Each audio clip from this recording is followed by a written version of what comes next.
ನಾನು ಆಗಲೇ ಹೇಳ್ದಂಗೆ ಉತ್ತರ ಕರ್ನಾಟಕದ ಭಾಗದಲ್ಲಿ ಪ್ರತಿನಿತ್ಯ ಅವ್ರ ಊಟದಲ್ಲಿ ಬಳಸುವಂಥ ಈ ಒಂದು ಆಹಾರ ಪದಾರ್ಥಗಳೇನಿದ್ದಾವೆ ಅದನ್ನು ನಾವು ನಾರ್ತ್ ಕರ್ನಾಟಕದ ಮನೆ ಮನೆಗೆ ಹೋಗಿ ಅವ್ರು ಅದನ್ನು ಹೇಗೆ ತಯಾರು ಮಾಡ್ತಾರೆ ಅದನ್ನೆಲ್ಲ ತಿಳ್ಕೊಂಡು ಮತ್ತೆ ನಾವು ಆ ಪದಾರ್ಥಗಳನ್ನು ಕಂಪ್ನಿಯಲ್ಲಿ ರೆಡಿ ಮಾಡಿ ಮತ್ತೆ ನಾರ್ತ್ ಕರ್ನಾಟಕದ ಮನೆಗಳಿಗೆ ಕೊಟ್ಟು ಅವರಿಂದ ನಾವು ಪ್ರಾಡಕ್ಟ್ ಚೆನ್ನಾಗಿದೆ ಅನ್ನೋದನ್ನು ಖಾತ್ರಿ ಮಾಡಿಕೊಂಡು ಇವತ್ತು ಮಾರ್ಕೆಟ್ಗೆ ಈ 4 ಪದಾರ್ಥಗಳನ್ನ ಬಿಡುಗಡೆ ಮಾಡ್ತಾ ಇದ್ದೀವಿ.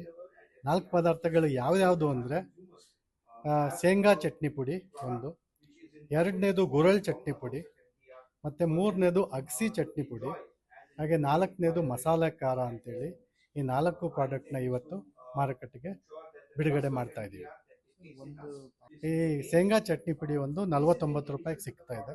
ಹಾಗೆ ಅಗಸಿ ಚಟ್ನಿ ಪುಡಿ ಅದು ಕೂಡ 49ಕ್ಕೆ ಸಿಗ್ತಾ ಇದೆ. ಬೇರೆ ಇನ್ನು ಗುರೆಳ್ ಚಟ್ನಿ ಪುಡಿ 55 ಮತ್ತು ಮಸಾಲೆ ಖಾರ ಬಂದು 65 ರೂಪಾಯಿ. ಸೊ ಎಲ್ಲನೂ ನಾವು ಮೊದಲಿಗೆ 100 ಗ್ರಾಮಿಂದ ಇಂಟ್ರೊಡ್ಯೂಸ್ ಮಾಡ್ತಾ ಇದ್ದೀವಿ. 100 ಗ್ರಾಮ್ ಇರುತ್ತೆ. ಆಲ್ರೆಡಿ ಒಂದು ಬ್ರ್ಯಾಂಡ್, ಸೊ ಇದನ್ನ ಹೊಸ ಪ್ರಾಡಕ್ಟ್ನ ಲಾಂಚ್ ಮಾಡಲಿಕ್ಕೆ ಕಾರಣ ಏನು ಸರ್?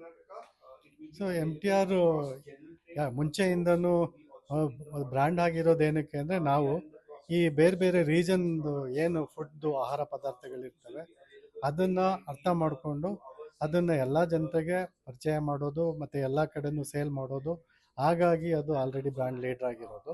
ಸೊ ಅದು ಅಷ್ಟೇ ಅಲ್ಲ, ಬ್ರ್ಯಾಂಡನ್ನು ಪ್ರಾಡಕ್ಟ್ನ ರೆಡಿ ಮಾಡಿ ಕನ್ಸ್ಯೂಮರ್ಗೆ ಕೊಟ್ಟಾಗ ಕನ್ಸ್ಯೂಮರ್ ಖುಷಿ ಆಗಬೇಕು, ಮತ್ತೆ ಅದನ್ನು ತೊಗೊಂಡು ಯೂಸ್ ಮಾಡಬೇಕು.